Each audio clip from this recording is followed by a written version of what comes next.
A'udzubillahi samil alim minasyaitonir rajim. Bismillahirrahmanirrahim. Alhamdulillahirabbil alamin wassalatu wassalamu ala asyrafil anbiya'i wal mursalin wa ala alihi wa ashabihi ajmain. Assalamualaikum warahmatullahi taala wabarakatuh. Alhamdulillah, Nah, alhamdulillah, summa alhamdulillah. Moga pagi Ahad ni Allah melimpahi kita semua dengan rahmat dan barakah yang tidak terhingga, nikmat kesihatan tubuh badan, kesihatan mental yang baik supaya kita terus dapat beribadah kepada Allah Subhanahu Wa Taala dan memulakan pagi hujung minggu kita dengan program ilmiah iaitu Ladies Talk Topik Wanita sesi yang ketiga. Jadi program ilmu dan bermanfaat ini adalah anjuran Ikram Putrajaya dengan kerjasama Asatizah Ikram Wilayah Persekutuan Aiwa. Terima kasih kepada semua penonton FB Live Ikram Putrajaya dan penonton yang mengikuti kita di YouTube pada pagi ini. Jangan lupa untuk like, komen dan share sesi live ni. Rasanya semua dah pegang pen doktor dan buku nota. Nota modul pembentangan kita pada sesi hari ini ada disertakan oleh pihak Ikram pada komen di bawah. Jadi insya-Allah anda semua boleh dapatkannya secara percuma. Mungkin juga sambil-sambil masak kat dapur, sambil-sambil mengemas, ada yang sedang mendengar slot pagi ni. Moga Allah mengganjari dengan sebaik-baik ganjaran dan memberikan kita semua kefahaman ilmu yang luas. Jadi kita masih lagi bersama-sama dengan panel yang tidak asing lagi iaitu yang berbahagia Dr. Syamsiah binti Muhammad. Minggu ni dah masuk 3 siri kita bersama-sama dengan doktor. Pelbagai huraian dan perkongsian secara terperinci telah doktor bentangkan dan kupas dengan jelas. Jadi kepada para penonton, sekiranya ada soalan untuk ditanyakan seperti biasa, boleh dinyatakan soalan anda di ruangan komen di bawah. InsyaAllah saya akan bacakan di hujung rancangan nanti. Pagi-pagi senam dengan anak Uncle Ramu, hasrat nak kurus tanpa jemu. Ikram Putrajaya dah menjamu. Jom kita cari ilmu. Ya tafadhal mashkurah doktor. okey. Pagi-pagi cari perigi, jom kita sambung lagi. Okay. Assalamualaikum warahmatullahi wabarakatuh. Alhamdulillahirabbil alamin. Wassalatu wassalamu ala asyrafil anbiya'i wal mursalin wa ala alihi wa sahbihi ajmain. Rabbi shrah li sadri wa yassir li amri wahlul 'uqdatam min lisani yafqahu qawli. Ya Fattah, ya Fattah, ya Fattah, ya Alim, ya Alim, ya Alim. Allahumma aftah alaina hikmataka wa anshur alaina min khazaini rahmatika ya arhamar rahimin. Okey, saya nak kena ni dulu ya. Tak jumpa slide ni. Okey.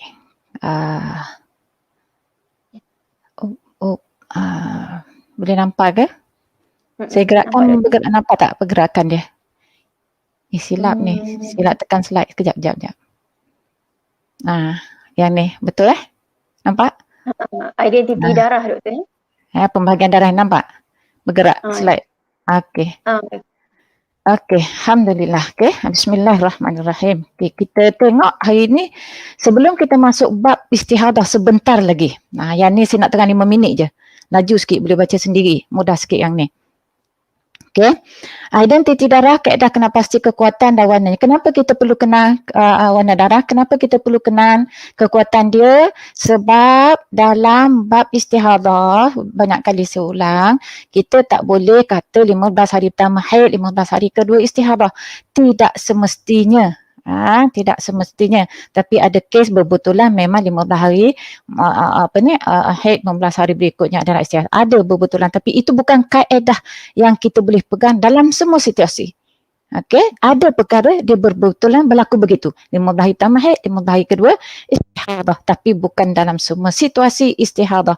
Sekarang ni sebelum kita masuk bab istihadah, bab mubtadaah, mustahadah, mubtadaah, mumayyizah, kita kenal dulu bab darah ni, kenal dulu warna darah, kenal dulu macam mana nak pastikan darah kuat atau darah lemah dan peraturan-peraturan berkaitan dengan darah itu sendiri. Okey, darah ini terbahagi kalau kita tengok daripada aspek warna. Darah yang disebut oleh para ulama, para fuqaha dalam kitab turusnya ada 5 dalam kitab mazhab Syafi'i lah. Mazhab lain ada juga sebut warna hijau, tapi kita fokus perbincangan kita dalam mazhab Syafi'i. Okey. Kecuali dalam hal tentu mungkin kita bawa lah sedikit, tapi fokus kita pada mazhab Syafi'i. Okey. Darah hitam, aswad. merah, ahmar ataupun dan seterusnya merah kekuningan ataupun perah macam tembaga tu, ashkor, kuning, asfar. Kalau rambut orang-orang apa ni, orang Arab ke orang putih banyak yang ashkor. Kalau nak tu cuba Google ashkor, nak kenal warna ashkor yang kita panggil coklat biasanya. Kita panggil coklat yang mudah, dia hampir-hampir apa ni, warna tembaga tu kita sebut coklat biasanya orang kita lah. Okey, kuning, asfar dan keruk akdar. Okey, jadi mengikut turutannya, hitam paling kuat, kedua kuat, ketiga kuat, yang ni dan paling lemah. Jadi paling kuat adalah darah hitam. Hitam lebih kuat daripada merah, merah lebih kuat daripada perang ataupun coklat, perang lebih kuat daripada kuning, kuning lebih kuat daripada keruh. Jadi yang paling kuat adalah hitam. Okey, itu dari aspek warna. Dengan kita lihat daripada aspek kekuatan. Okey, maknanya kekuatan dari sudut kekuatan, kita boleh tengok 3 aspek. Selain daripada warna yang sebut tadi, selain daripada warna, itu dengan kita tengok pada kekuatan, kepekatan ataupun kita kata kelikatan darah tu, dan juga dari sudut rasa panas. Tapi lebih kepada fokus kepada kelikatan. Yang kedua ni kelikatan. Sebenarnya sifat darah tu dia patutnya merangkumi 3, merangkumi warna, kelikatan dan juga bau. Jadi lupa lagi nak tukar tadi, sepatutnya tukar sikit kat situ. Tak apa, yang penting faham aspek yang pertama dari sudut kekuatan, kita nak tentukan kekuatan dan kelemahan darah ialah warna. Itu aspek pertama. Aspek kedua, kelikatan dia, sama ada di darah tu cair ataupun darah tu pekat. Bukan warna darah tu cair ataupun tak, darah tu sendiri. Ada darah yang pekat kan, ada darah yang cair kan. Bukan warna tu, setengah orang bagi kat kita warna apa, warna cair. Kita pun pening, warna hit saya warna cair. Sebanyak kali terima macam tu, dia tulis warna cair. Warna apa? Dia ingat dia sebab dia ambil faham apa? Dia ambil faham warna kita dah boleh faham, macam kita boleh baca kepala dia. Kena sebut warna hitam cair. Warna hitam ke, warna merah ke, warna perang ke, coklat ke, kuning ke, keruh. Kan? Kena sebut dengan jelas. Bukan sekadar warna cair. Apa yang cair, hitam cair ke, merah cair ke, kuning cair ke kan. Banyak warna. Ada 5 warna. Ada pening ustazah bila orang bagi maklumat tak lengkap kan. Okey, kelikatan maksudnya darah tu sendiri likat. Bukan aspek warna tapi likat. Kena kata susu. Macam kita kata ada susu cair, ada susu pekat manis kan. Itu beza dia. Warna susu tu warna keruh. Itu dari sudut warna. Tapi dari sudut kepekatan, kalau susu cair lah kan. Tapi kalau susu pekat manis, dia pekat lah. Okey, boleh faham ya. Okey, bau darah itu sama ada berbau busuk ataupun tidak ya. Di 3 aspek ni kita akan tengok dalam menentukan kekuatan. Kalau ada 3-3 ni dia paling kuat. Okey, kita tengok jadual ini. Ni pembagian darah kuat tu.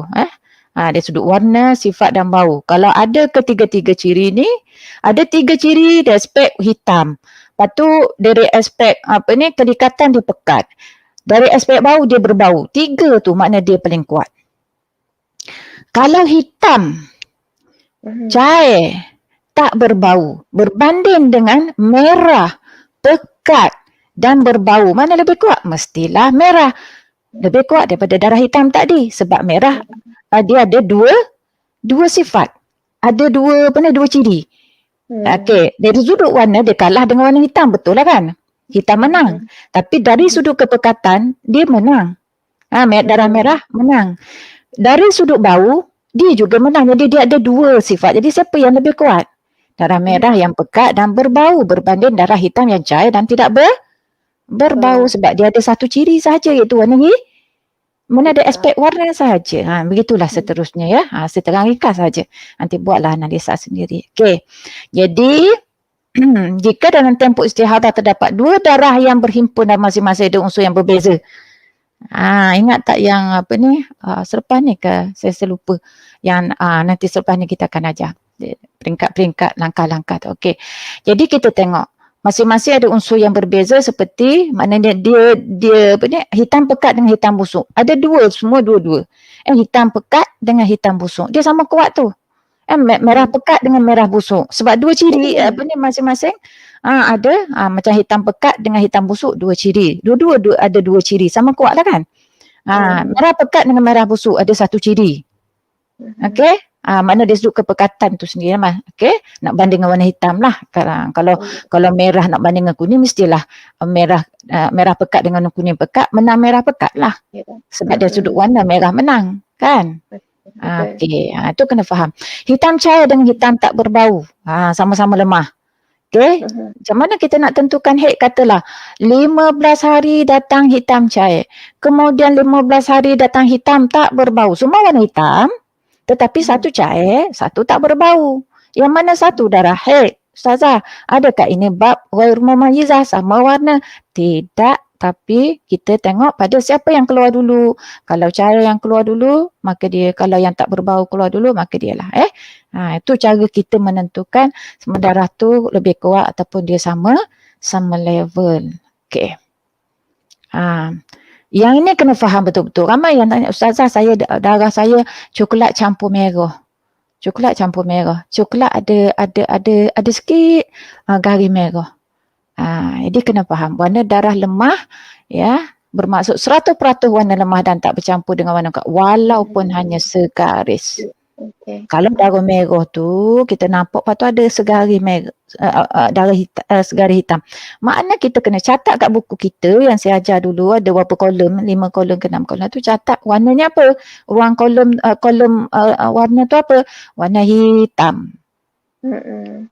Baru betul nanti bila nak tunjuk Ustazah, bila berlaku istihadah, tunjuk ke Ustazah, snap je gambar tu, kejap je Ustazah boleh selesai. Ni tak berminggu-minggu nak selesai. Sebab apa? Sebab dia tak catat, kita pun pening.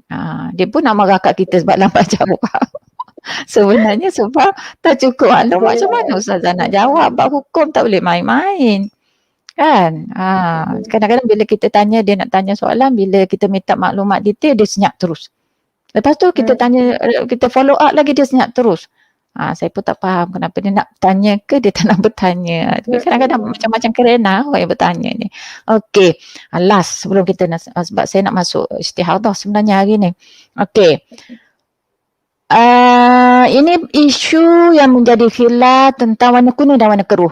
Warna kuning, warna keruh yang paling lemah bawah tak disusunan hitam, merah, perang, kuning, keruh. So kuning dengan keruh ni ada khilaf bainal fuqaha, ada khilaf sekiranya dia keluar selepas kebiasaan haid. Kalau dia keluar within haid dia yang biasa, tak ada masalah.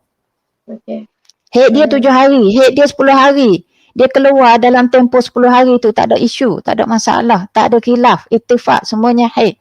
Tetapi isunya sekarang, kalau seorang tu biar kebiasaan haid dia 10 hari, tiba-tiba hari ke-11 mari kuning, hari ke-12 mari keruh.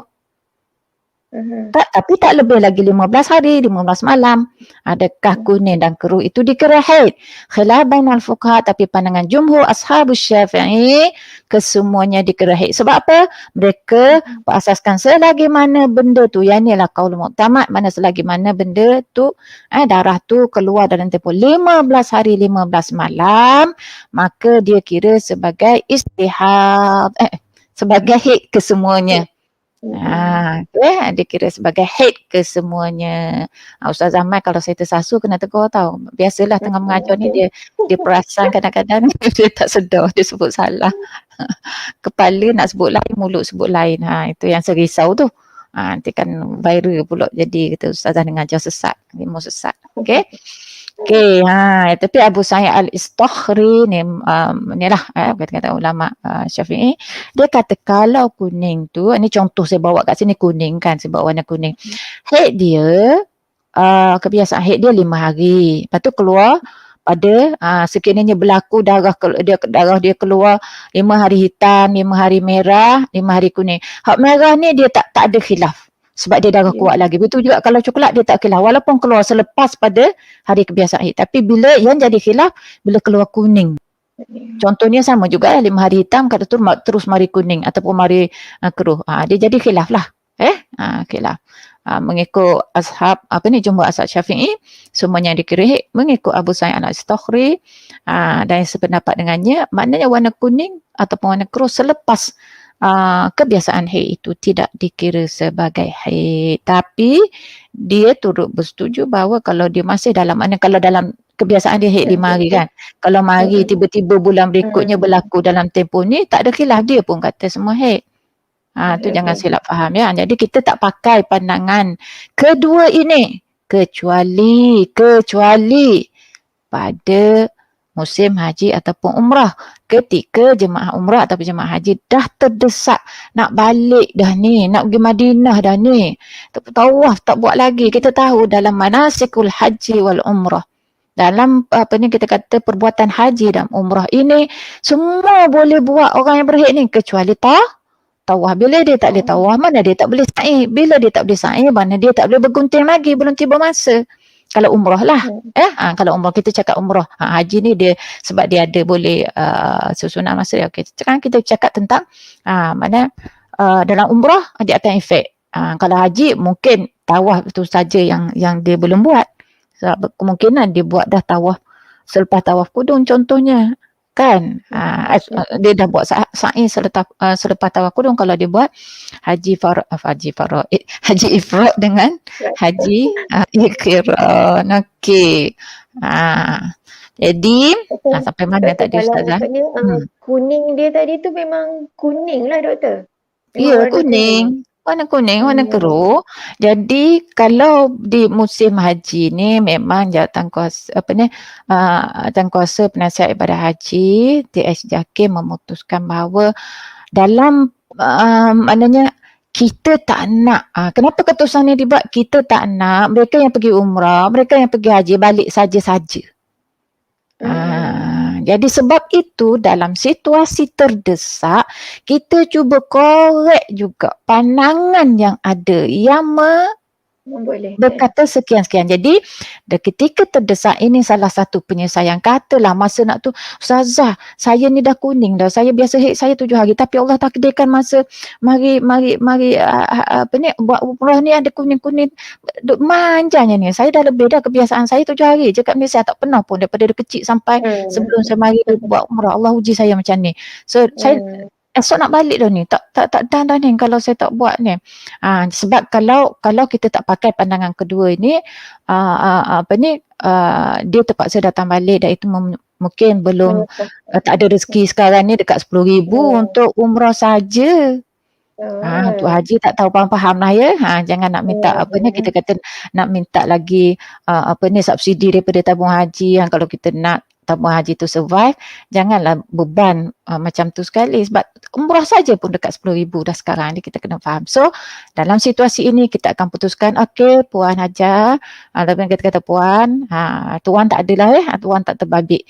Puan, tapi kita boleh cakap lah kepada Tuan tu kalau dia cakap untuk bagi pihak isteri dia. Okey Puan, maknanya boleh buat oleh kerana sekarang kuning sahaja, Puan boleh pergi buat tawaf. Pakai pandangan kedua, pandangan yang lemah ini dalam situasi terdesak, tapi bukan dalam keadaan biasa. Maksud keadaan biasa, dia nak musim haji, dia baru sampai untuk buat umrah, tiba-tiba dia kuning, dia pun nak pakai pandangan, kita tak bagi. Kena pakai pandangan yang muktamad tu. Sebab masa panjang lagi kan, kan orang biasa orang pergi haji kan, ada masa yang biasa, keadaan biasalah. Kalau dalam keadaan COVID tu mungkin keputusan lain. Wallahu alam. Boleh Ustazah, saya tutup dulu yang ni, nak masuk pada bab istihadah. Kata nak 5 minit, dah panjang dah ni Ustazah. 19 minit. Kejap Allahumma salli. Saya nak kena buka slide baru. Slide lain pula. Dia kena pergi tutup dulu. Saya dah tutup kan sharing kan? Saya kena sharing baru. Okey, saya kena buka yang baru. Okey, untuk tajuk istihadah. Bismillah. Ayat ni. Okey. Slide show. Okey. Boleh nampak Okey, nampak. Alhamdulillah. Okey. Sekarang kita masuk bab istihadah. Okey, apa itu istihadah? Darah penyakit yang keluar daripada hujung urat yang berada di bawah rahim. Dia duduk bawah rahim tu. Dia dekat dia dah pintu rahim lah. Di situ biasanya yang darah keluar jadi istihadah. Bukan daripada atas. Bukan daripada pangkal rahim. Itu haid. Selepas tempoh sebanyak-banyak haid dan selepas tempoh sebanyak-banyak nifas. Maknanya habis darah 15 hari keluar hari yang ke-16. Hari ke-16. Maknanya darah ke-15 bersambung dengan hari ke-16 dalam bab haid. Dan dalam bab nifas darah nifas pada hari yang ke-60 bersambung dengan hari yang ke-61. Yang penting hari 60 bersambung dengan hari 61. Ataupun hari ke-15 bersambung dengan hari ke-16 dalam bab haid. Dalam bab nifas, maknanya kita pergi darah yang paling maksimal tu, hari terakhir maksimal tu, tak kira lah sebelum tu ada nakak ke tidak ada isu. Yang penting tengok pada hari terakhir tu. Haid hari ke-15, nifas hari ke-60. Bersambung ke tidak dengan hari yang melebihi tempoh berkenaan. Haid bersambung 15 hari maksimal dia. Hari yang ke-16 tu darah yang hari ke-15 bersambung tak hari ke-16. Darah yang ke-60 tu bersambung tak dengan hari 61. Kalau bersambung itu istihadah. Tak bersambung dia bab kalau bab haid dia pergi pada menyempurnakan baki suci yang telah diterangkan sedikit yang kita akan belajar nanti lebih. Jadi okey. Kemudian istilah fasad dan darah istihadah seperti saya sebut sebelum ni bila kita bincang umur zaman imkanul haid dalam bagi anak yang baru nak mula haid ni 15 hari sebelum kalau darah dia keluar kalau dia darah dia keluar katalah 16 hari ataupun ke atas, maknanya daripada 9 tahun Qamariah tu dinamakan darah fasad, ulama sebut. Jadi kalau orang sebut darah istihadah, salah ke? Tak salah. Makna itu hanya khilaf lafzi, secara tepatnya ulama kata. Malah ada ulama menyebutkan istilahnya fasad. Tak ada ulama menyebut istihadah itu terbahagi kepada dua, yang mengiringi haid dan yang tidak mengiringi haid. Okey, tu tak payah baloh lah, hukum dia sama. Tak payah nak berbahas macam 24 jam dengan 1 hari 1 malam. Tak payah bergaduh.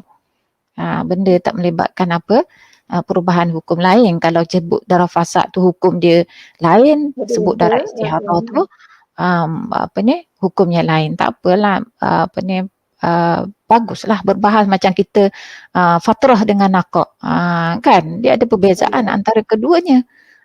Wajarlah kita berbahas, tapi kalau nak berbahas fasad-fasad dan darah istihadah tak perlu. Okey, ciri-ciri darah istihadah saya baca secara laju. Boleh baca sendiri yang ni. Darah keluar sebelum umur 9 tahun Qamariah dalam tempoh tadi lah. Bukan zaman imkanul haid. Yang 16, 17, 18, 19, 20 dah. Daripada genap 9 tahun Qamariah. Darah yang keluar melebihi maksimum haid. Darah yang keluar melebihi minimum. Darah yang kurang daripada minimum haid. Darah yang keluar melebihi maksimum nifas. Sama juga. Untuk haid pun bersambung dengan, kita kata bersambung dengan nifas. Untuk nifas bersambung dengan haid. Mana maksud dia bersambung dengan hari terakhir, dan seterusnya darah keluar sebanyak 2 kali tetapi dia selangi tempoh kurang 15 hari. Ini dalam bab menyempurnakan baki suci.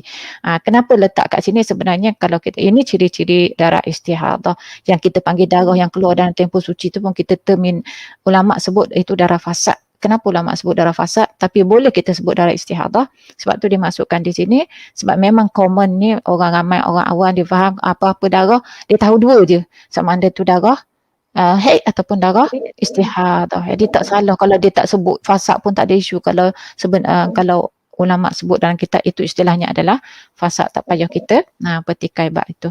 Okey, cuma dalam bab menyempurnakan baki suci kita akan bicara secara tersendiri. Okey, ini merujuk kepada bagi mereka yang istihadah, dia nak solat macam mana, ini proses dia. Yang disebut sebagai kaedah berwuduk orang yang istihadah. Istihadah yang dia memang darahnya tak berhentilah. Kalau darah dia istihadah tapi darah tu ada berhenti dan waktu berhenti tu cukup untuk dia solat dalam keadaan suci, maka jangan dia ambil wuduk secara kaedah wuduk daimul hadas. Ya? Okay. Dia beza. Bukan semua saya istihadah padahal darah dia tu katalah maknanya dia mari darah tu, tapi darah tu akan berhenti jangka mana lepas sejam baru mari pula. Contohnya. Bukannya makna selepas minit mari, bukan selepas 5 minit ataupun selepas 2 minit, tidak. Kalau setiap minit mari ataupun selepas 5 minit mari tu betul lah. Dia adalah orang yang berada dalam daimul hadas. Sentiasa berhadas sehingga dia tak boleh nak solat dalam keadaan suci.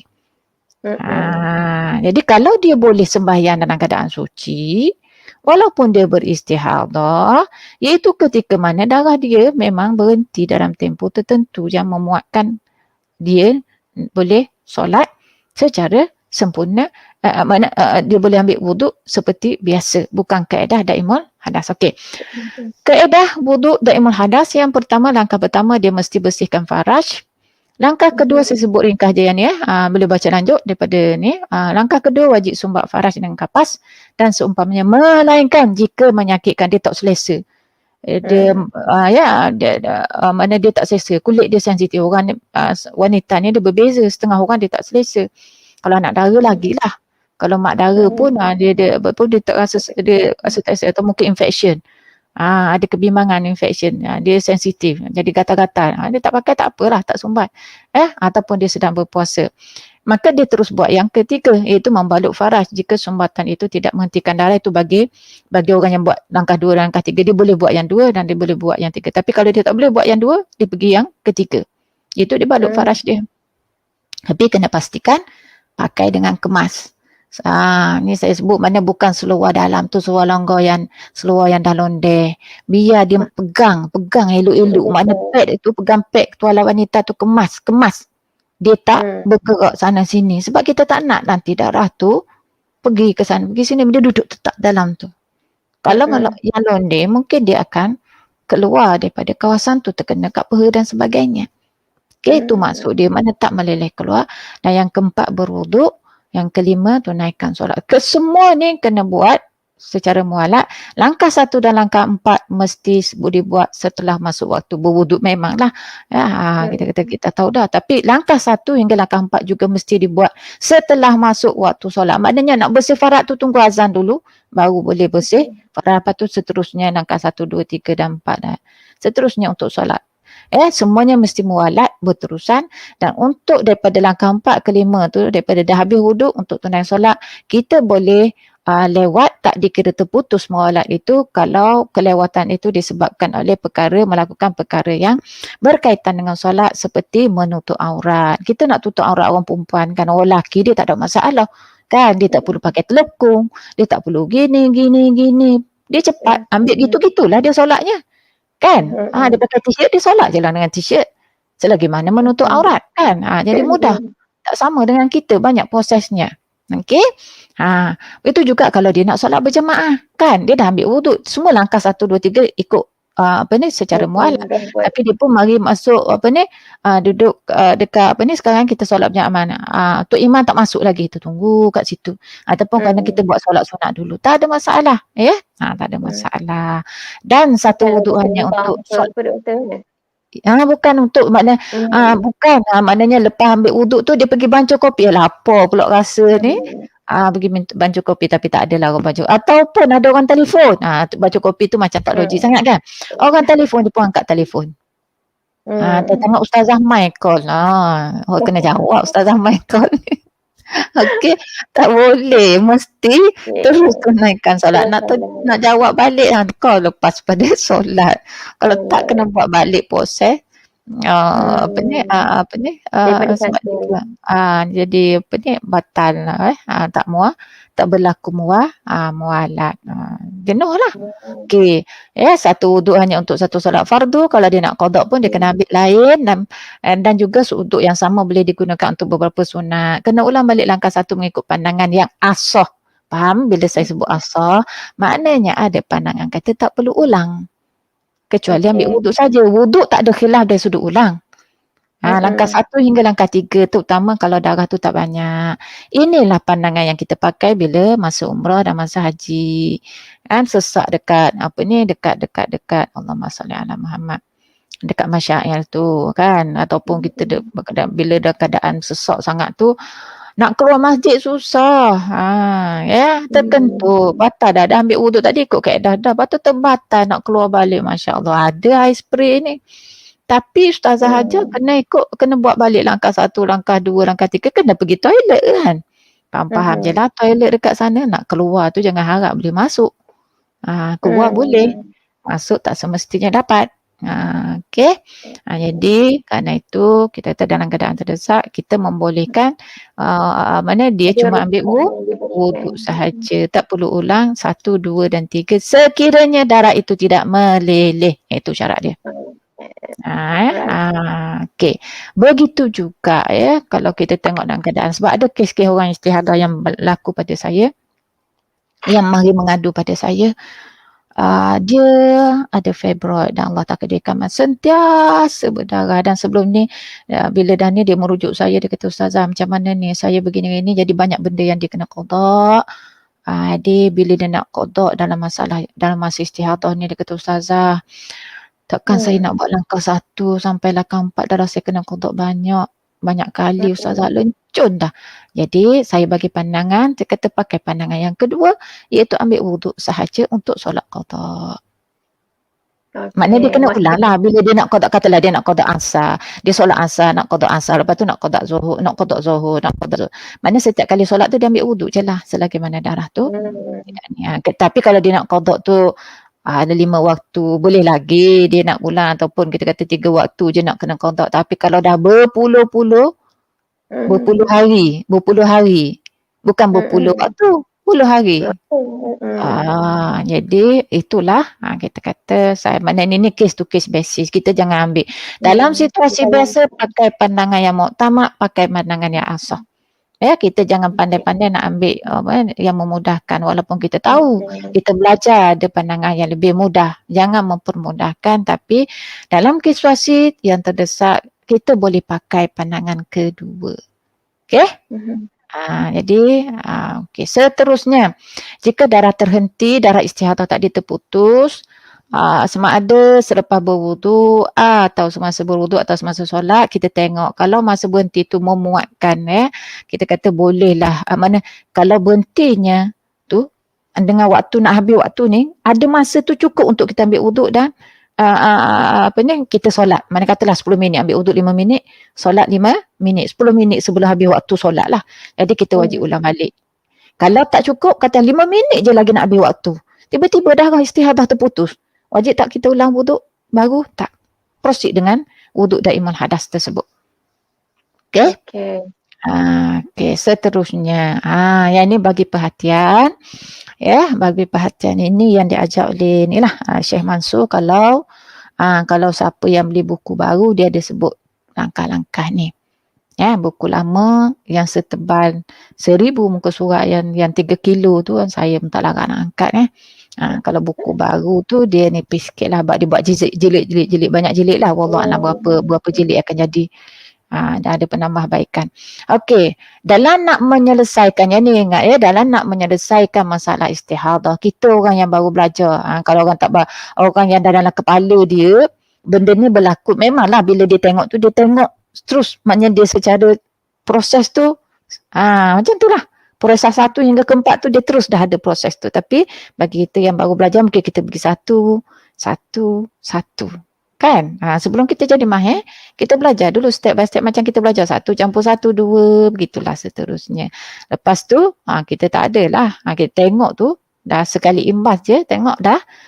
Sekilas pandang dia dah tahu dah jawapan. Okey.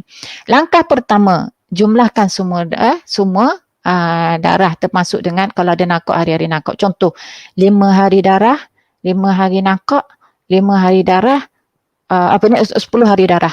Okey, 5, 10. Berapa hari?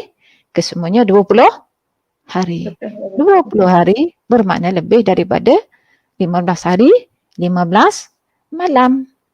Bila lebih 15 hari, 15 malam, bermakna apa? Dia adalah kes perempuan beristihadah. Bukan kita kata, hari yang ke-16 dia darah istihadah. Salah. Kita kata dia perempuan yang beristihadah. Ataupun kita kata dia seorang wanita, seorang perempuan yang mana darah dia bercampur antara darah haid dan darah istihadah. Jadi, kenapa kita perlu tentukan ni? Sebab kalau dia kes istihadah, kita tahu sama ada dia akan guna kaedah tamyiz ataupun kaedah ghair mumayyizah. Saya sebut kaedah ghair mumayyizah ni umum sebab nanti ghair mumayyizah ni dia pecah kepada 2, sama ada dia mubtada'ah ataupun dia tu mu'tadah. Kita akan belajar nanti. Jadi okey. Jadi kalau dia within 15 day dalam tempoh maksimal tempoh haid, kita guna kaedah asas. Faham? Bila kita nampak kita campur warna apa-apa sekalipun, ada darah merah, ada darah kuning, ada darah hitam, ada darah coklat, tapi masih lagi dalam tempoh 15 hari, bila kita jumlahkan ada nakok, kita jumlah semua termasuk yang hari nakok itu, antara darah haid itu jumlah dia 15 hari 15 malam sahaja, bermakna kita guna kaedah asas. Tapi kalau lebih daripada 15 hari, sama ada tamyiz ataupun JM. Dua ni kita akan pakai. Okey. Langkah yang kedua, selepas kita jumlahkan, kita tengok pastikan ada perbezaan warna darah atau tidak, ataupun kita tengok warna. Kita fokus, kita mudah nak fokus dan kita tengok warna. Kita tengok warna darah, ada beza ke tidak? Sama saja, hitam semua ke, merah semua ke. Soal likat-likat tu kita tak tengok warna je dulu. Okey, jika ada, guna kaedah tamyiz. Makna kita kata kalau ada bermakna kita pegang dulu initially, kita ini kita ini kes tamyiz ni sebab ada perbezaan warna darah. Jadi untuk tentukan mana satu darah haid dan mana satu darah istihadah, buat langkah yang ketiga. Jika pada peringkat kedua ni tengok darah sama sahaja, semua merah, 30 hari mari darah merah, 30 hari mari darah hitam, ataupun 20 hari mari darah merah, jadi sama saja warna. Okey, jika tidak ada, maknanya tidak ada perbezaan warna darah, guna kaedah JM. Bermakna kita terikat dengan kaedah JM. Maksudnya apa? JM dan JM ini ada dua kategori, sama ada mubtadah ataupun muqtadah. Mubtadah dia ada cara dia, muqtadah dia ada cara dia. Faham? Tapi dia bagi yang sama warna, sama ada perempuan itu baru mubtadah. Mubtadah maksudnya dia pertama kali datang darah. Pertama kali anak kita baru pertama kali nak mari haid ni, itu panggil mubtadaah. Orang yang baru didatangi darah haid. Muqtadah orang yang sudah ada kebiasaan haid. Kita ingat ya istilah ini, bagi mereka yang follow siri ini sampai akhir, saya tak sebut panjang sangat bahasa Melayu. Orang yang pertama kali kan panjang sebut muqtadah tu kan ringkas. Jadi fahamlah ya. Okey. Okay. Jadi sambil belajar darah, doktor, kita belajar bahasa Arab sekali. Boleh tu, dua-dua. Kalau ngaji kita terus lagi best. Banyak benda yang boleh dapat. Bukan serampan 2 mata, 3 mata, 4 mata, 5 mata. Okey. Langkah ketiga, tentukan darah kuat dan darah lemah. Lepas tadi kita tengok ada perbezaan darah. Contohnya kita tengok ada darah hitam dan darah lemah. Darah merah. So yang ketiga, mana darah kuat? Kita dah belajar tadi. Hitam dengan merah, siapa yang lebih kuat? Hitam dengan merah. Jadi kalau kita maknanya, kalau maklumat, biasanya kita minta maklumat itu. Kalau dia boleh bagi detail lagi, mana macam detail, hitam ni ustazah dia cara dengan ini. Jadi kita buat lagi perincian tanda mana darah lemah dan darah kuat. Terutama kalau darah sama, kita tanya, darah warna hitam, ada tak yang tempoh-tempoh tu dia ada perbezaan dari sudut warna? Ada tak dalam tempoh tertentu dia ada perbezaan dari sudut kepekatan. Sebab tu saya sebut kena catat detail tu yang tiga benda asas dalam bab haid ni, kita kata masa atau waktu, kemudian kadar dia, tempoh dia, dan juga sifat tu yang melibatkan warna, kelikatan dan juga bau. Itu dalam menentukan darah kuat dan darah lemah. Bila dah tentukan darah kuat dan darah lemah, masa peringkat yang ketiga ini kita kena tengok. Sebab tadi langkah 2 tu kita ada beza warna. Pegang dah ni kaedah tamyiz ni kan. Langkah ketiga ni kita tentukan darah kuat dan darah lemah. Kemudian sebelum proceed untuk guna kaedah tamyiz ini, cek dulu syarat tamyiz cukup ke tidak. Sebab mungkin ada perbezaan warna darah, tetapi dia masuk dalam bab ghair mumayyizah juga, bukan bab tamyiz. Jadi syarat-syarat tamyiz kita belajar sekejap lagi. Okey? Bermakna bila langkah ketiga ni, tengok darah kuat darah lemah, seterusnya kena cek syarat-syarat tamyiz. Kalau ada darah kuat darah lemah, cek syarat tamyiz cukup ke tidak.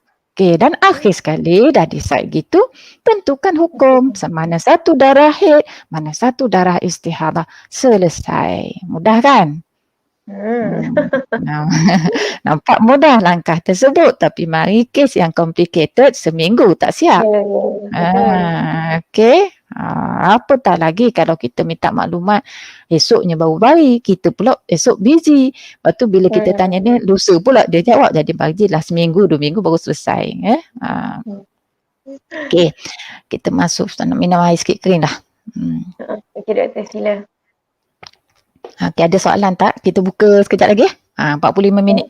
Kita bila 9.45 sekarang 5 minit lebih. Masuk sikit je ni. Saya tahu dah memang pengalaman grup lain pun sikit je boleh masuk. Okey. Yang penting kita faham minggu ni syarat tamyiz. Okey, kita masuk sekarang kategori mubtada'ah yang pertama. Kita ada 7 kan. Okey, sebelum saya masuk, saya tak lupa nak buat slide. Orang istihadah ni ada 7 kategori. Ada 7 kategori. Secara umum kita kata kita ada muqtadah tadi, kita ada mubtada'ah, kita ada muqtadah. Di bawah dua-dua tu masing-masing terpecah pada 2, iaitu mumayyizah dan ghair mumayyizah. Begitu juga muqtadah, ghair mumayyizah dan ghair mumayyizah. Semua terpecah pada 2. Cuma jadi 7 tu sebab apa? Sebab ghair mumayyizah, mubtada'ah, ghair mumayyizah pecah kepada 4 kategori pula. Sebab tu jadi 7. Okey, sekarang kategori yang pertama mubtada'ah mumayyizah.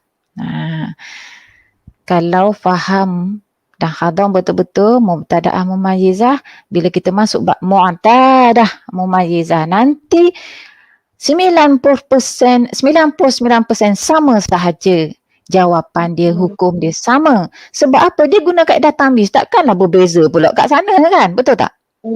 Kita guna kaedah tamyiz, maknanya mubtada'ah mumayyizah, yang sana mu'tadah mumayyizah, takkanlah berbeza kan? Mestilah sama. Kaedah sama, cawan yang sama, mestilah bentuk dia sama. Cuma ada satu sahaja yang berbeza, kita akan belajar nanti. Tapi kalau boleh faham bab mubtada'ah mumayyizah dengan mantap, insya-Allah tak belajar muqtadah pun dia dah boleh jawab dah. Sebagai soalan pun dia dah boleh jawab, insya-Allah. Okey. Kita tengok syarat tamyiz ya. Okey. Kategori istihadah mubtada'ah mumayyizah. Apa itu mubtada'ah? Saya dah sebut tadi. Ada orang sebut, ada kita sebut mubtadi'ah, tak ada masalah. Tak bergaduhlah mubtada'ah ke mubtadi'ah, tapi yang tepatnya Ustazah tengok dalam buku ni tulis mubtadi'ah, ada buku tulis mubtada'ah, baik kita Arab ataupun kita Melayu, tak ada masalah, tak payah bergaduhlah.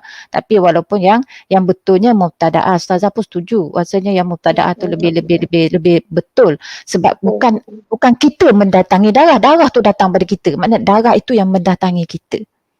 Bukan kita tu, jadi mubtada'ah. Jadi mana kita didatangi darah. Bukan kita mendatangi darah. Jadi lebih tepatnya mubtada'ah. Okey. So kita guna, tak salah, kalau nak guna mubtadi'ah pun tak ada masalah. Tak ada ni. Okey, walaupun secara tepatnya mubtada'ah. Okey. Mubtada'ah pertama kali datang haid. Itu maksud mubtada'ah.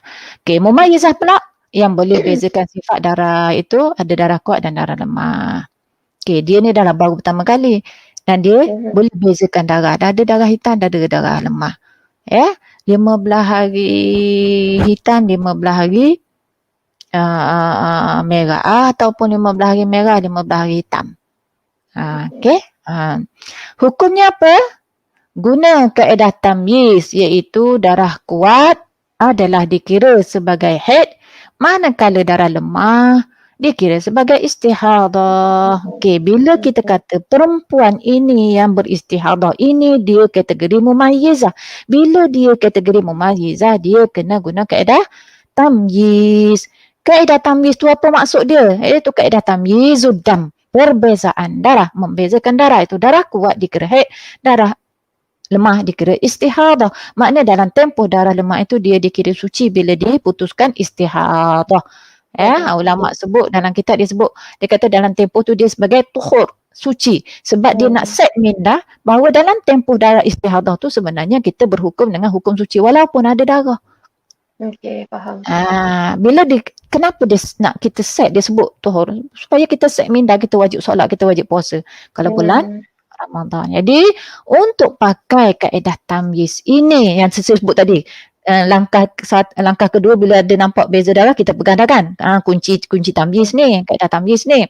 Pergi langkah ketiga, Kita tengok cari darah kuat. Tapi cek dengan syarat tamyiz. Boleh proceed ke tidak? Kalau tak cukup 3 syarat ini, maka tak boleh proceed lah. Jadi kita kena pakai GM. Tak boleh proceed dengan kunci tamyiz tadi. Kena letak kunci tamyiz, ambil balik kunci GM. Kalau kita dapati syarat tamyiz tak dipenuhi, walaupun masa langkah 2 tu ataupun langkah 3 kita nak tengok ada darah kuat dan darah lemah, tetapi tak cukup syarat tamyiz, tak boleh juga.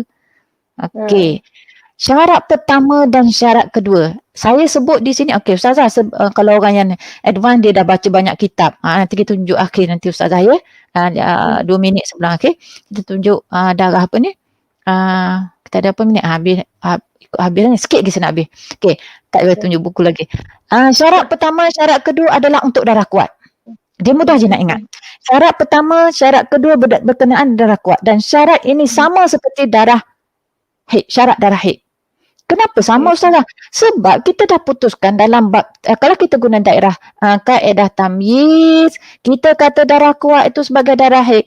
Nak kata darah tu sebagai darah haid, mestilah kena penuhi syarat-syarat haid, betul tak? Okey, betul. Jadi apa dia syarat haid kita belajar? Selain daripada keluar dalam tempoh ni, biasanya bila kita sebut syarat-syarat haid ni, kita lebih merujuk pada bilangan tu.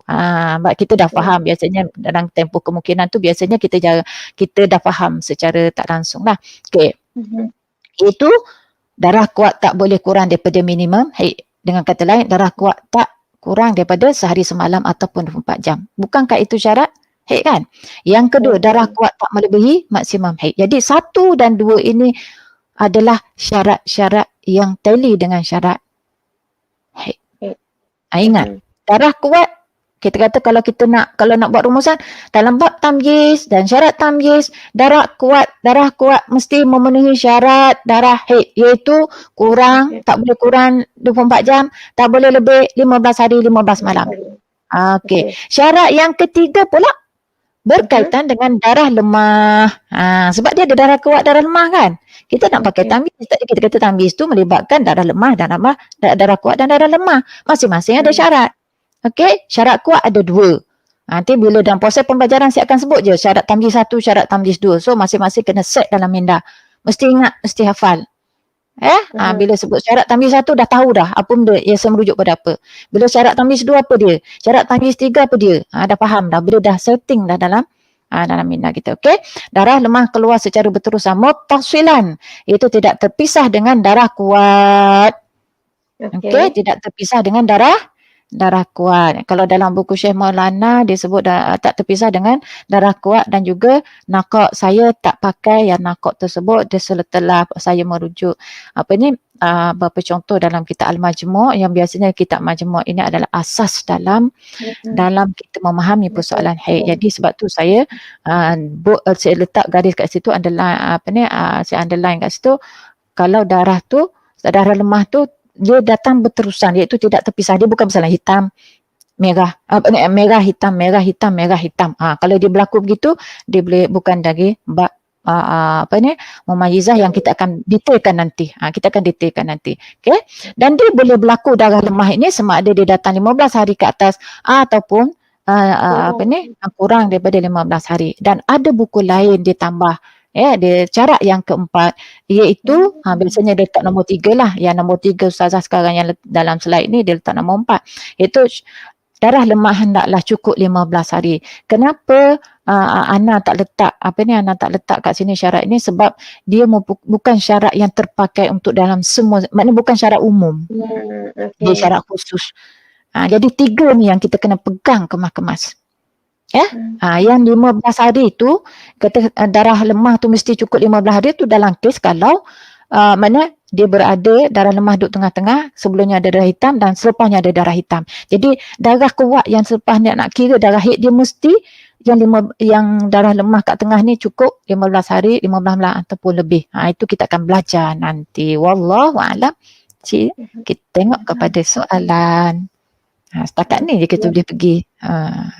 Okay, tak boleh pergi. Tak boleh, saya target sampai sini tapi tak habis juga, tak apalah. Yang penting kita hafal syarat tamyiz. Pegang kemah-kemah minggu ni, minggu depan kita boleh berlari dengan laju insya-Allah biiznillah.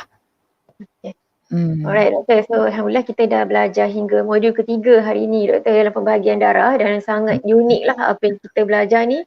Maksudnya bukan setakat 5 jenis je, tapi dia ada macam-macam lagi berkaitan dengan istihadah dan sebagainya. Jadi doktor, mungkin ada buku yang doktor nak share kepada kami untuk dimiliki berkaitan dengan darah. Terima kasih. Saya nak bagi yang apa ni, mula-mula baru nak belajar, dia memang fresh betul-betul. Selama ni tak pernah ambil tahu tentang bab darah, baca buku ni yang Fiqh Darah, Haid, Nifas dan Istihadah. Nampak terbalik kan? Dalam tu agak-agak tak nampak terbalik. Fiqh Darah. Okey, nampak clear? Pandai my setting. Fiqh Darah, Haid, Nifas dan Istihadah. Dan kita ini terjemahan kepada kita At-Taqrirat As-Sadidah. Dalam bab haji pun kalau kita rajin nak khatam kita At-Taqrirat As-Sadidah ni, kitab baru. Kitab zaman moden kita ni kadang-kadang nak baca bahasa kitab tu. Kita pandai bahasa Arab tapi baca kitab Turas tu dia perlu talaki. Kalau tak talaki sesak barat. Orang Terengganu kata sesak barat. Bukan sesak timur. Tak tahu kenapa orang barat sepakat sesak. Orang timur tak sesak. Utara Selatan tak susah. Okey. Ini yang diterjemah oleh Ustaz ni Tok Guru dan ni Ustaz Abu Abu Usama. Muhammad Hanafiah. Ini Tok Guru dan anak lelaki baik baru ni kitab Murni Muhtaj. Okey. Ni baca yang ni dulu. Basic yang ni dulu. Okey. Lepas tu diikuti dengan cari kitab ni. Kitab apa ni? Ni kitab yang juga diterjemah dan dihurai oleh Ustaz Zulkifli Zakaria. Apa nak tunjuk cantik-cantik. Okey. Kenapa tu? Al-Ibanah wal Ifadah. Dalam FB Ustaz dia ada tu. Cari Ustaz Zulkifli Zakaria. Dia ada daurah juga, dia buat kelas juga. Dia ada boleh cari kitab ni. Kitab ni bagus. Jadi mudah faham. Al-Ibanah wal Ifadah. Dia dah melayukan. Ni kira ni kecil je, 10 riyal aja yang ni. Yang ni anda tak ingat 20 riyal ke berapa? Lupa. 25. Yang ni untuk kita enhance lagi. Tak rugi belajar ilmu ni insya-Allah. Okey.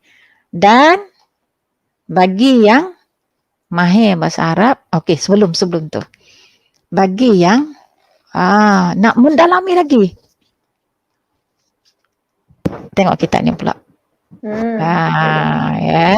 Ini jilid baru tau. Ini baru jilid 1. Tapi anak nak tunjuk yang berat tu, yang berganda ni, nampak ni nipis je kan. Kalau yang lama dulu berat, boleh sekali ganda daripada ni. Bayangkan ketebalan. Sekarang ni Ustaz tambah lagi, dia akan buat jilid. Mungkin lebih 5 jilid kot sebab banyak akan makan ataupun mungkin 4 ataupun macam tu. Wallah alam, baru keluar jilid pertama. Tapi kalau yang apa ni, edisi kedua, dia tebal. 1000 lebih muka surat, 3 kilo. Memang tak, kalau anak nak angkat macam ni sakit, patah jari anak, patah lengan. Okey. Dan seterusnya, ini kitab ni pun anak-anak khatam bersama-sama sahabat.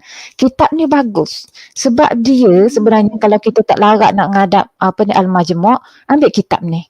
Kitab ni adalah ekstrak daripada kitab Al-Majmu'. Tapi kena orang ada asas lah nak baca dia. Dia kena, sebab tu nak tunjuk step by step tadi. Baca dulu kitab yang kecil, baca dulu kitab ni, kemudian baru pergi pada ni, yang Arab ni. Yang tahu bahasa Arab, yang tak kalau tak belajar bahasa Arab, yang tak tahu, baca kitab ni cukup lah. Paling tidak kita faham. Ini kalau kita nak mengajar, nak mendalami lagi, bolehlah ya. Okey. InsyaAllah kita tunggu buku daripada doktor pula, doktor. Ya? Dia tunggu buku. Kita tunggu InsyaAllah, doakan. Tu dah letak target pukul 7 pagi yang sebab sekarang ni dah tak talaki dengan Ustaz Abu Sama, nak guna waktu tu untuk menulis. Masya-Allah, kagum. Okey. Ada soalan doktor? Okey, jom kita tengok soalan. Okey. Sekejap ya, sebab guna handphone jadi kecil sikit lah mata tu. Okay, kita ada soalan daripada Ummu Abrar. Assalamualaikum warahmatullahi wabarakatuh. Ustazah, tak nampak saya biasa tak naik ya? Biasa naik. Boleh teknikal kita. Asma boleh masukkan soalan? Okey, terima kasih. Okey, Ummu Amrul, Assalamualaikum. Waalaikumsalam warahmatullahi wabarakatuh. Ustazah, saya ada soalan mengenai daimul hadas. Jika seorang yang telah sumbat farajnya untuk menghalang darah istihadah tersebut, kesannya ini pakar ni, pakar haji ni yang bertanya ni. Kesannya darah tersebut tidak keluar hanya berada di dalam. Adakah wanita tersebut masih juga dikategorikan sebagai wanita yang sentiasa berhadas juga dan perlukan memenuhi syarat-syarat yang, sebab dia asal dia kalau dia tak sumbat, darah tu keluar. Jadi sama ya, kita kata orang yang berhaid kita sumbat dia tak keluar, dia tetap dalam haid. Jadi sama saja. Di situ wallahu alam. Wallahu alam. Soalan lain? Kalau dia bukan, maknanya kalau kembali tak dimai, maknanya kalau dia sumbat tu tak dikira istihadah, tentu sekali ulama tak, maknanya kalau kita fikir logik, kenapa ulama suruh sumbat kan? Kenapa kena ambil wuduk ikut kaedah daimul hadas kan? Kalau macam tu dah sumbat, tak perlu ambil wuduk ikut kaedah daimul hadas, jadi tak apalah. Jadi kita boleh faham daripada situ, maknanya walaupun dia dah sumbat, darah tak keluar pun pada pada zahir faraj. Maknanya duduk kat dalam tu je darah tu. Jadi dia tetap dikira orang yang sedang beristihadah. Sebab itulah ulama sebut poseh-poseh tu kan. Wallahu alam. Ramai yang seronok doktor dengan kita punya perkongsian hari ni. Alhamdulillah. Dia akan datang lagi seronok. Puan Fadlina Al-Aziz kata, Alhamdulillah kedua-dua kita tersebut saya telah memiliki, mudah faham namun perlu bertalaki juga seperti yang doktor bagi tahu. Okey. Tak ada soalan kan? Semua faham lah tu, insyaAllah. Sebab tadi kita tak banyak pun, sebab kita masuk sikit je nak faham apa ni syarat tamyiz tu. Satu yang agak complicated sebelum tu tentang pembahagian darah ni. InsyaAllah lah tu. Kita ada lagi tak? Kok tengah mengarang soalan ke, baru nak taib ke? Jadi untuk minggu ni pastikan ya, maknanya kerja rumah saya bagi, kerja rumah lah ni. Kerja rumah, hafal syarat tamyiz. 2 yang pertama untuk darah kuat, yang ketiga darah lemah. Kalau jumpa kat buku lain ada syarat keempat, saya dah sebut tadi, itu syarat khusus untuk kes tertentu. Jadi saya tak jadikan dia sebagai satu syarat umum. Nak sebut 4 pun boleh, tak salah. Ya, tak salah. Tapi saya sebut pendekatan saya sebut 3 sahaja supaya kita fokus. Dia bukan syarat dalam semua keadaan. Sebab kalau dia syarat takut kita pening nanti, kenapa pula? Jadi dia sebenarnya khusus untuk kes yang tertentu sahaja, mesti cukup. Darah lemah itu mesti cukup 15 hari 15 malam atau ke atas. Okey. Jadi main nak berpantun tu. belum lagi. Jadi doktor pihak Islam tu ada soalan tu. Ada soalan tu Mai. Mai ada soalan. Kalau kita head dia tak keluar, tapi bila kita masukkan jari ada darah head, boleh solat tak? Sekarang ni isunya apa? Isunya darah tu saya sebut dulu sebelum ni syarat-syarat haid iaitu mengalir keluar. Jangan faham mengalir keluar tu maksudnya dia macam paip air keluar, macam air kat paip tu. Kan keluar macam kita kencing keluar, tidak. Dia darah haid ni dia datang panggil daf'ah atau duf'ah, macam sekali dia sekali tubik, lepas tu dia tubik pula. Tubik bahasa tengah dia sekali dia keluar, tu dia keluar pula. Dia bukan keluar macam air paip tu. Bukan macam tu, dia keluar daf'ah. Macam mana kita nak bahasa Melayu apa dia Mai? Sikit-sikit kot. Nak kata sikit-sikit tak tepat juga. Sebab kadang-kadang dia keluar daf'ah tu banyak juga sekali keluar.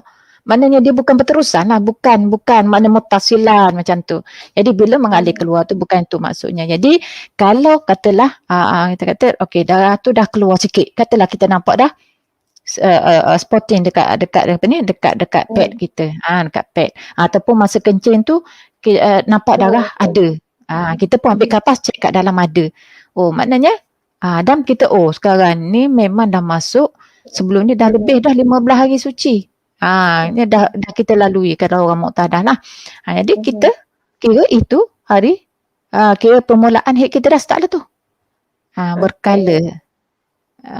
Tompok demi tompok. Terima kasih Khadijah. Tompok demi tompok. Yalah, mana dia keluar tompok demi tompok sama dalam bentuk yang banyak. Mana tidak keluar berterusan. Cantik-cantik. Okay, terima kasih banyak atas perkongsian. Atas apa ni. Kadang-kadang tak datang kata. Okay. Jadi macam itulah ya.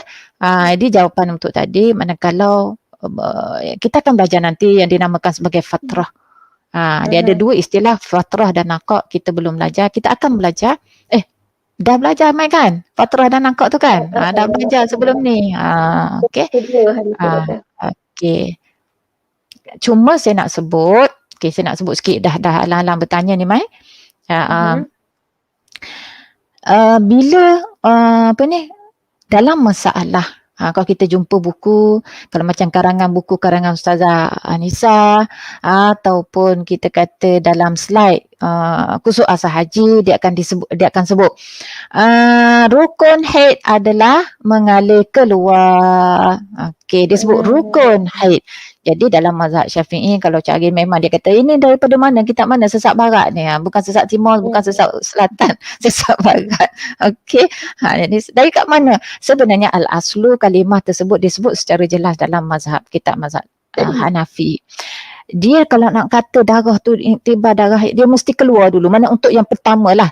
Kita kata tumpukan ataupun keluaran yang pertama tu mesti keluar dulu. Mana kita nampak dengan mata, bukan duduk kat dalam. Mana dia tak keluar tapi kita tahu apa ni, ini dah sampai masa dah haid kita, mari kita pun korek. Dia tak keluar lagi, kita pun korek. Jadi walaupun ada kat dalam, kita korek tu keluar nampak kapas ada kat dalam. Ini untuk pertama, yang pertama, bukan yang in between ni. Jangan salah faham. Kita sekarang ni hari ni ikutnya tarikh ni haid kita dah ada. Kita dah rasa dah perut tak sedap, dah rasa dah ni, dah rasa dah tanda-tanda ni. Darah tak keluar lagi, kita pun pergi toilet, kita pun korek. Istilah kita korek lah kan. Okey, kita tengok ada darah. Jadi macam mana? Kalau ikut Hanafi, dia kata tak boleh dikira itu lagi, mana tak boleh kira lagi itu permulaan keluar. Tak boleh catat lagi kat buku tu pukul berapa darah keluar, tak boleh catat lagi. Dan apabila baca satu penulisan, memang dikatakan kalau dalam mazhab Syafi'i tak ada sebut secara jelas tentang rukun haid. Okey. Tapi kita faham dalam masalah fatrah tu isu lain. Fatrah tu bila darah dah keluar kemudian di stop, cek kat dalam ada, itu fatrah. Ini ni first day. First day tu kita, maknanya adakah dengan cara kita kena korek bila kita dah tahu tanda-tanda kita untuk mengatakan itu hari pertama kita? Tidak, ya, tunggu. Dan ada perbahasan saya baca, walaupun dalam mazhab Syafi'i tak sebut pun itu sebagai rukun, makna kena keluar dulu, tapi kita kata darah haid ni biasanya dia kata ada kita boleh harmonikan pandangan mazhab Syafi'i dengan pandangan mazhab Hanafi yang menyebut tentang rukun keluar tu, itu memang dalam mazhab Syafi'i sebut juga sebagai kharaja, mana keluar. Bila keluar tu apa maksud dia? Mestilah daripada batinul farji ke zahirul farji, dari dalam ke keluar. Dan saya ingin sebutkan, kalau kadang-kadang darah tu tak keluar pun tapi duduk bergenang, minta maaf ya Ustazah minta izin, dia bergenang dekat ni kawasan, kita kata, minta maaf Ustazah sebut lubang farash tu, kawasan mana dia terlalu pekat, kan darah tu tak akan menitis. Kalau dia cair dia menitis, so sekarang dia duduk bergenang kat situ. Bila kita basuh baru kita nampak darah tu ni. Ataupun bila kita letak je kapas, tak payah masuk kat dalam, letak je kat situ, darah ada, itu pun dikira darah haid, ya. Dah mula dah tu, walaupun dia belum keluar ke pad lagi. Okey, wallahu a'lam. Okey, kita dah sejam 3 minit. Okey, berarti kita nak baca soalan ni. Bolehlah. Sekejap lagi. Kita baca satu yang terakhir ya, daripada Puan Arita. Jika haid bermula 5 hari, kemudian bersih 5 hari, dalam tempoh 15 hari, kemudian baru keluar haid kembali hingga melebihi 15 hari, bagaimana pengiraan tempoh haid dan istihadah? Ini panjang cerita Puan Arita, kita akan belajar nanti, boleh ke? Sebab yang ni bab istihadah, saya tak boleh jawab. Kalau bagi 5 hari begitu, memang tak boleh nak jawab pun. Sebab saya akan tanya soalan lanjut, berikan maklumat detail untuk setiap hari tersebut berkaitan dengan darah tadi, sifat darah, warna, kelikatan dan juga jadi kita akan decide sama ada dia kita nak tahu, kita nak decide itu, kita kena tengok warna darah dan juga kedudukan darah tersebut. Kedudukan dan warna darah itu mempengaruhi keputusan kita sama ada dia mumayyizah, kita guna kaedah tamyiz ataupun kita guna, dia jadi ghair mumayyizah yang akan kita guna madang kita tengok dia tu muqtadah dan sebagainya. Jadi nak jawab yang ni ambil masa mungkin 15 minit mai, kita tak ada masa, sejawab umum saja. Yang ni perlu kepada pendetailan lanjut. Jadi kalau orang bagi soalan macam ni mai, saya takkan jawab, saya akan tanya balik, bagi detail baru saya boleh cakap bagaimana nak kira tempoh dan istihadah, iaitu ada kaedah dia. Ada kaedah langkah tadi lah, langkah 1, 2, 3, 4 tadi. Wallahu a'lam. Okey, Masya Allah. Saya kira penuh rasa hari ni dengan isu yang kita bincangkan pada hari inilah. Jadi di komen di bawah tu ada pihak Ikram meletakkan buku dan juga nama-nama buku lah, cukup ada yang terlepas pandang, dan ada juga yang tanya tadi setiap hari ada ke? Kelas kita setiap hari Ahad. So minggu depan lah insyaAllah kita akan ada kelas. Minggu depan ada, tapi 21 tu Ustazah Mai ingat ya, 21 tu kita tak ada sebab saya ada daurah di Universiti UiTM Perlis. Jadi tak boleh nak buat lah sebab dia daripada pagi sampai dia buat 2 hari daurah. Saya pun tak pastilah boleh habis ke tidak tajuk semua. Tak pernah boleh lah tapi kena ringkas. Tak boleh detail seperti kelas ni. Siapa nak tengok terperinci, siapa nak faham secara terperinci, ikut kelas yang Ikram anjur ni, sebab saya ada masa yang selesa untuk saya berbicara. Tapi kalau 2 hari tu saya akan skip lah mana-mana yang makna saya tak bincang detail. Okey, wallahualam. Okey, so semua orang pun dah mengucapkan terima kasih. Jadi jazakillah sama-sama doktor atas penjelasan dan huraian terperinci lah dalam minggu ni daripada doktor berkenaan istihadah, yang sentiasa soalan ni menghantui sama ada di kalangan penanya ataupun yang nak menjawab ni ustazah-ustazah kan. Ya, betul. Langkah tu kita ikut turutan langkah yang penentuan istihadah tu, dan bukan sengaja-sengaja kita nak meringankan ataupun memudahkan sebab malas kan, tapi memenatkan dan rasa terbeban, maka ada cara rukhsah untuk kita gunakan. Jadi bukan mudah-mudah kita nak rukhsah sebab kita nak beribadah ni untuk dapatkan kasih sayang Allah. Bukannya kita nak Allah benci kita kan. Jadi terima kasih juga diucapkan kepada kru Ikram Putrajaya pada hari ini yang membantu kita banyak doktor daripada awal pagi tadi. Terima kasih juga. Barakallahu fikum. Terima kasih juga diucapkan kepada semua penonton-penonton luar sana yang sentiasa menonton sehingga ke akhir sesi. Jadi jangan lupa untuk like, komen dan share sesi live ni. Sekiranya ada soalan, boleh tulis di ruangan komen. Nanti yang berbahagia doktor akan respon soalan-soalan tu. Kecuali bagi soalan yang perlukan details, mungkin doktor akan katalah akan tulis keperlukan terperinci.